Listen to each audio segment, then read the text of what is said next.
Assalamualaikum warahmatullahi wabarakatuh.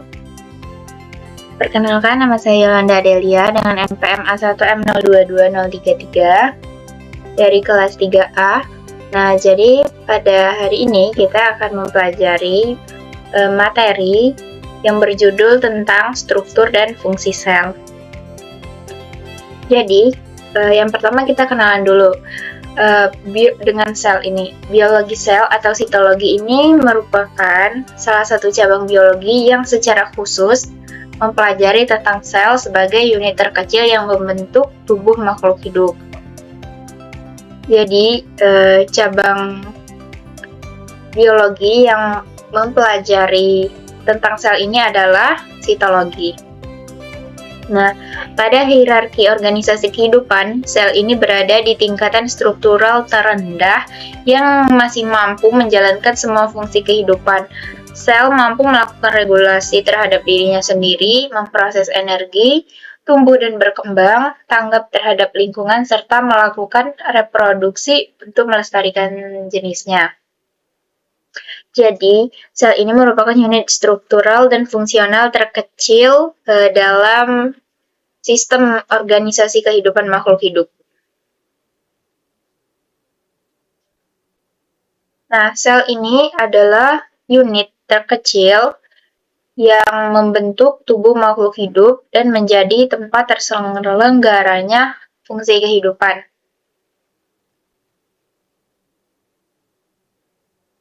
Nah, sel ini merupakan unit terkecil kehidupan. Di dalam sel ini terdapat penyusun sel atau organel sel. Namun, organel tidak disebut sebagai unit terkecil kehidupan sebab organel itu tidak mampu hidup mandiri. Umumnya, sel berukuran mikroskopis, namun ada sel yang berukuran makroskopis atau berukuran lebih besar, seperti telur burung unta dan sel saraf zarafah yang memiliki panjang lebih dari 1 meter. Nah, sel itu dibedakan menjadi 2, yaitu prokariotik, yaitu sel yang tidak memiliki nukleus atau organel yang terikat membran. Materi genetik terletak di sitoplasma dan tidak dipisahkan dari sel lainnya oleh membran. Strukturnya itu relatif sederhana dibandingkan sel eukariotik. Adapun contoh sel prokariotik ini termasuk bakteri, mikoplasma, dan cyanobacteria.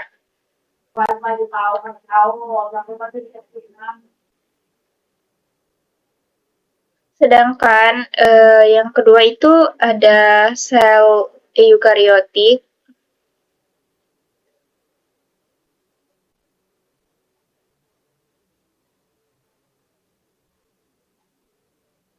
yaitu sel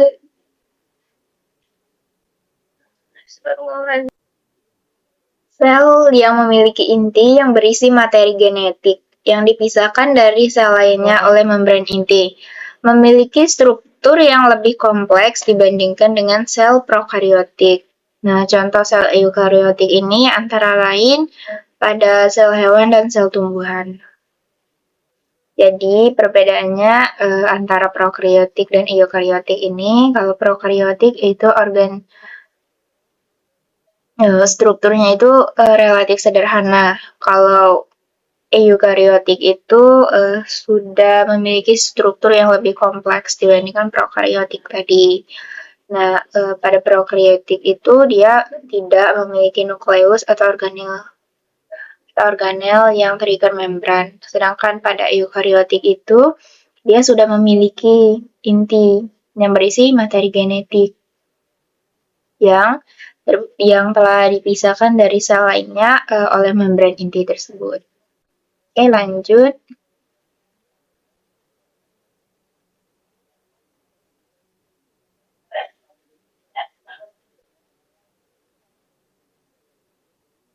Nah, pada struktur sel, secara umum sel ini tersusun dari membran dan protoplasma.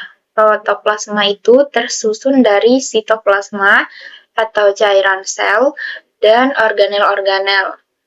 organel ini merupakan bagian sel yang memiliki fungsi yang khusus.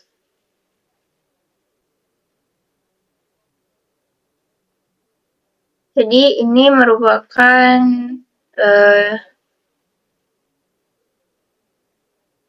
dari jenis-jenis sel tadi, yang A ini merupakan gambar struktur sel prokariotik, ada Bacillus coagulan, dan yang B ini merupakan gambar struktur sel prokariotik, tetapi digunakan mikroskop elektron untuk melihatnya.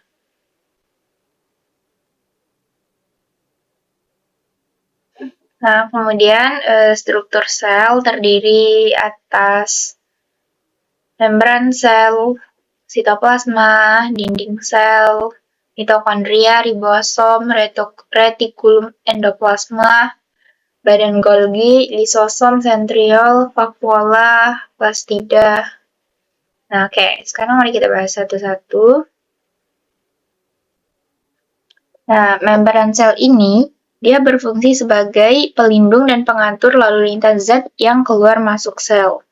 Kemudian ada sitoplasma atau cairan sel. Ini merupakan cairan sel yang berfungsi sebagai tempat berlangsungnya reaksi metabolisme sel. Jadi reaksi metabolisme sel itu terjadi di dalam sitoplasma. Nah, dinding sel kemudian. Dinding sel ini melindungi membran dan menjaga bentuk sel tumbuhan tidak berubah dan kaku. Dinding sel ini hanya terdapat pada sel hewan. Dinding sel ini hanya terdapat pada sel tumbuhan. Kemudian nukleus. Nukleus ini tersusun atas membran, cairan, inti atau nukleoplasma, kromosom, dan anak inti atau nukleolus. Jadi nukleus ini merupakan inti dari sel.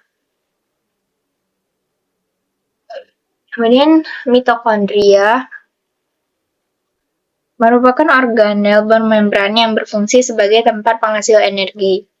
Ribosom adalah berfungsi dalam pembuatan atau sintesis protein.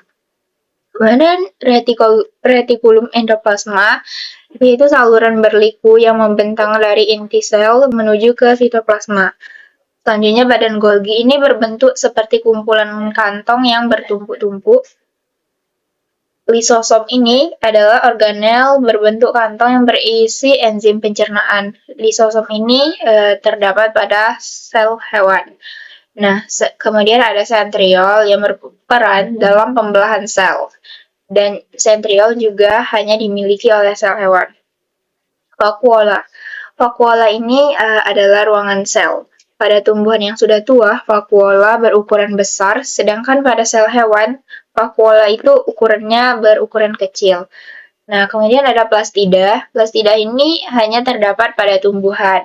Plastida adalah tempat yang mengandung pigmen tertentu. Nah, kemudian perbedaan sel hewan dan sel tumbuhan itu dapat kita lihat pada tabel berikut ini. Yang pertama, organel sel nukleus itu yang fungsinya sebagai reproduksi tadi ditemukan pada sel hewan dan sel tumbuhan. Yang kedua,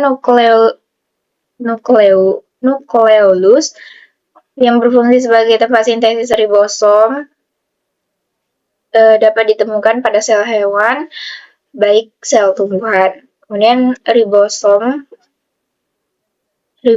bebas dan ribosom terikat itu sebagai tempat sintesis protein dapat ditemukan pada sel hewan dan sel tumbuhan. Kemudian retikulum endoplasma. Retikulum endoplasma ini terbagi menjadi RE halus dan RE kasar. Fungsinya ini adalah sintesis dan penyaluran bahan dan terdapat baik pada sel tumbuhan maupun sel hewan. Selanjutnya badan Golgi, fungsinya adalah memodifikasi dan menyalurkan produk retikulum endoplasma dan terdapat pada sel hewan maupun sel tumbuhan. Selanjutnya mitokondria, yaitu fungsinya sebagai penghasil energi, sama-sama ada pada sel hewan dan sel tumbuhan. Selanjutnya lisosom sebagai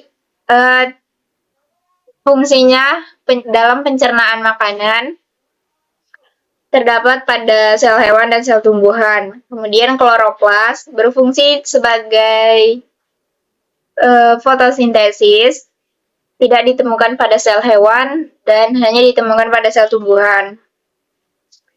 Dinding sel itu fungsinya sebagai pelindung. Pada sel hewan itu tidak memiliki dinding sel, sedangkan pada tumbuhan itu ada untuk mempertahankan bentuk tumbuhan agar kaku. Nah, kemudian vakuola itu tempat penyimpanan makanan dan pengeluaran zat sisa. Ditemukan pada sel hewan ataupun pada sel tumbuhan. Yang terakhir ada sentriol, fungsinya itu adalah untuk pembelahan sel. Ini ditemukan pada sel hewan dan tidak ditemukan pada sel tumbuhan.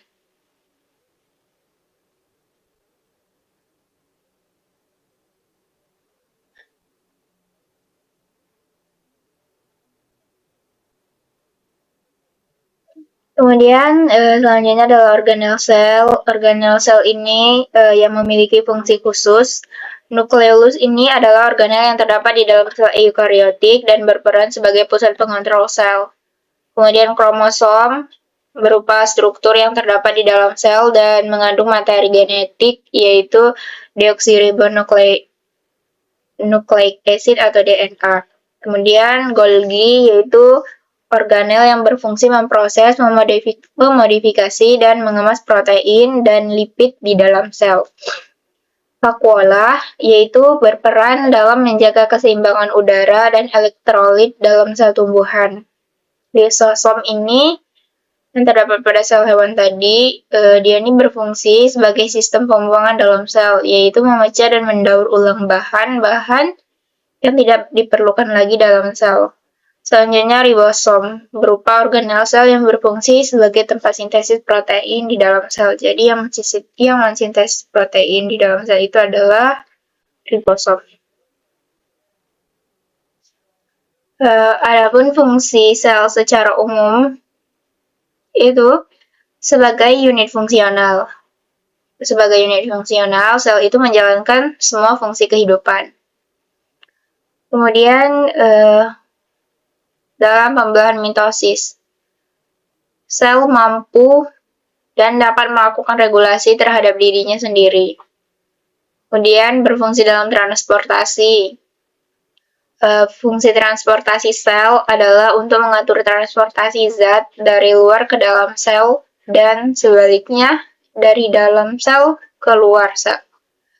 Kemudian berfungsi sebagai energi, karena sel mampu memproses energi.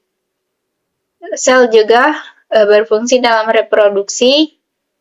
Sel dapat untuk tumbuh dan berkembang. Jadi ini merupakan gambar struktur sel. Dapat kita lihat pada panel berikut. Ini merupakan organel sitoplasma. Ini merupakan lisosom. Di sini ada ribosom bebas, mitokondria, membran plasma, nukleus. Ini nukleolus, badan Golgi, ribosom terikat, RE kasar, RE halus, dan lainnya. Baiklah, next. Nah, cukup sekian pembelajaran kita pada hari ini. Saya akhiri, terima kasih. Wassalamualaikum warahmatullahi wabarakatuh.